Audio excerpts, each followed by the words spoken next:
The making of Pakistan is a complex and fascinating story that spans several decades, beginning with the Indian independence movement in the early 20th century and culminating in the creation of Pakistan as a separate Muslim state in 1947.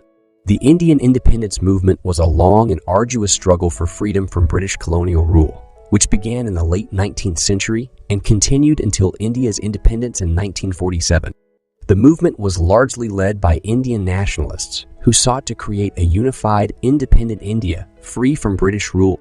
The Indian National Congress, founded in 1885, played a central role in the independence movement. Led by prominent Indian leaders such as Mahatma Gandhi, Jawaharlal Nehru, and Sardar Patel, the Congress advocated for non-violent resistance to British rule and a united India, free from religious, linguistic, and cultural divisions. However, the Congress vision of a united India was not shared by all Indians.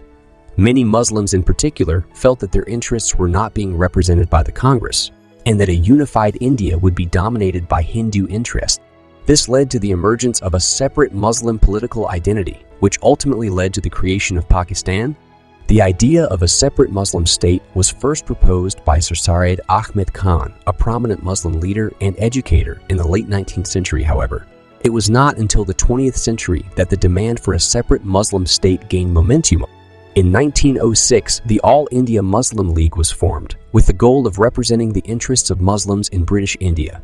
The League initially advocated for greater Muslim representation in government and the civil service, but it soon began to demand a separate Muslim state.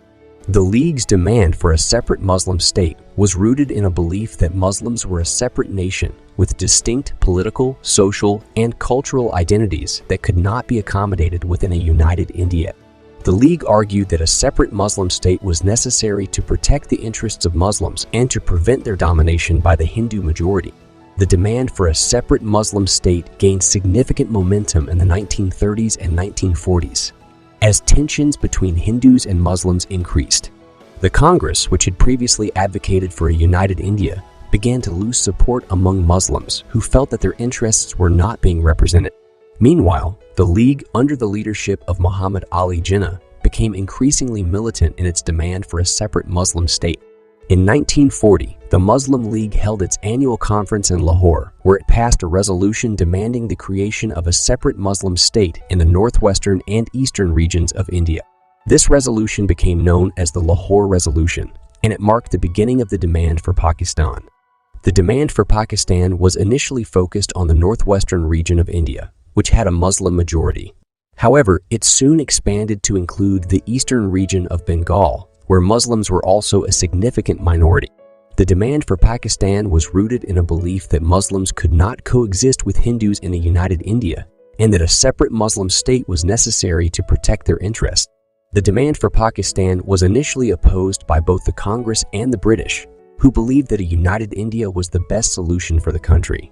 However, as tensions between Hindus and Muslims continued to escalate, the demand for Pakistan gained momentum.